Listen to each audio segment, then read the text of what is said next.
And for the fourth and final video on strange and unusual coincidences mined from the Strange as It Seems archives, we'll look at strange coincidences involving objects and items.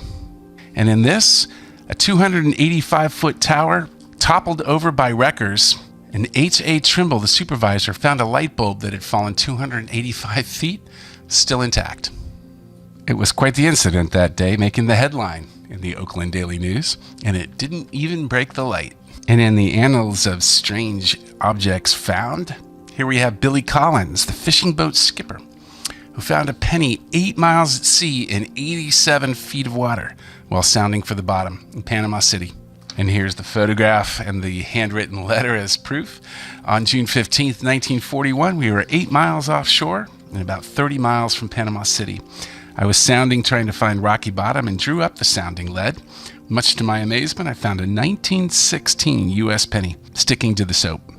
The water at this point was 14.5 fathoms deep. And here's one of a driftwood pelican, which might not be so much of a coincidence since it was discovered by Roy Hancock, who just so happens to be an artist and a hand carver of ship and coach models of wood. And certainly the kind of item that you don't ever mind running across. We have a gold nugget that punctured a tire for Jay Wilson in Kalgoorlie, Australia. Jay Wilson had a flat tire. He found a solid gold nugget worth about $25 at the time that caused the puncture. Of course, Kalgoorlie is Australia's famous mining town and the center of mining. And how about John Lamb, who cashed a check he had lost 8 months before after he found it half burned in a rubbish pile. You'll love this. He recreated the check with the burn hole in the middle. You know, today at the bank, an old lady asked me to help her check her balance. So I pushed her over. And another coincidence of good fortune from a Mrs. M.J. Ziegler. Here's a photograph of the lovely Miss Ziegler and her daughter. She lost a silver pin from her dress while crossing a main thoroughfare on a Saturday afternoon. A week later, when crossing again, she found the pin, and beside it lay a brand new $1 bill. And here at the bottom of the letter she writes, "It pays to lose," which is exactly how John Hicks featured it. And quite a few coincidences of objects that would return to sender.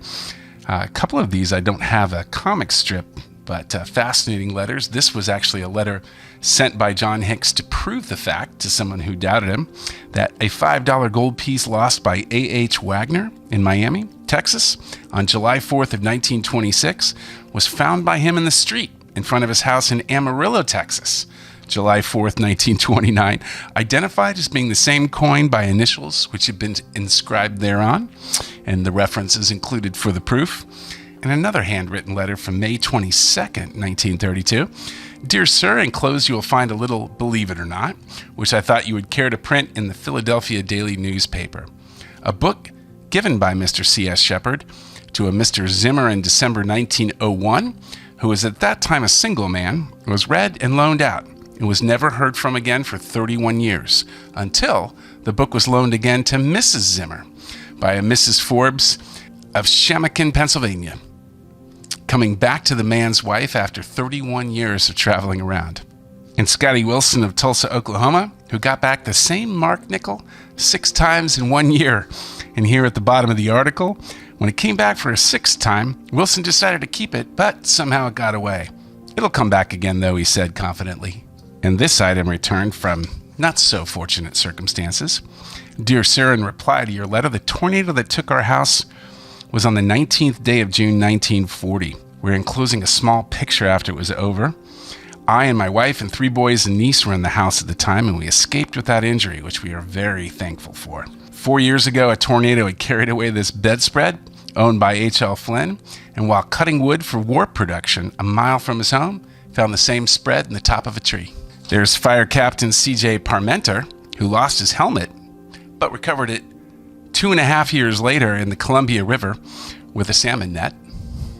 And these 2 message in a bottle stories. First, John Aberle from Agnew, California.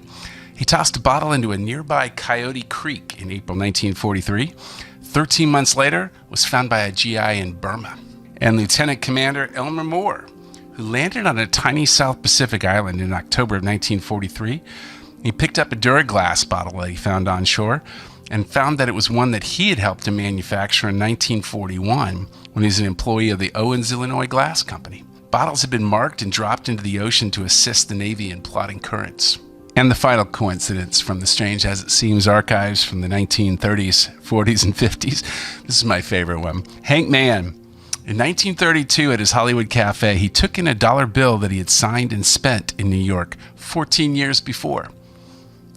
Doesn't seem like it's that crazy of a coincidence, but here's why it's my favorite. Here's the letter from Hank. Gentlemen, on arriving in New York from France and becoming an ordinary citizen, I went out to make whoopee. And in paying the lady of the night, she requested my name on the bill, which I signed and dated August 19th, 1918. 14 years later, said dollar bill was received by me in my cafe, Hollywood, California, being one of the old-fashioned large bills. I scrutinized it and recognized it to be my own dollar bill, which I signed and dated, and did my face get red. Hank Mann. What's an atheist's favorite Christmas movie? Coincidence on 34th Street. Well, that does it for this episode. All the documented coincidences from the Strange As It Seems archives from the 30s, 40s, and 50s. So what do you think? Are these really that strange and unusual? Do coincidences like this happen to you all the time, or someone that you know? I wonder myself, sometimes thinking back to what my grandma said all those years ago when she was alive, that there's no such thing as a coincidence. Maybe what she was saying all along is that magic is all around us, happening all the time. And maybe all we have to do is just pay attention. So drop a line. Put a comment below. Tell me about a strange, unusual coincidence that happened to you or someone you know. And I'll see you next time with another story of the strange and unusual here at Strange As It Seems.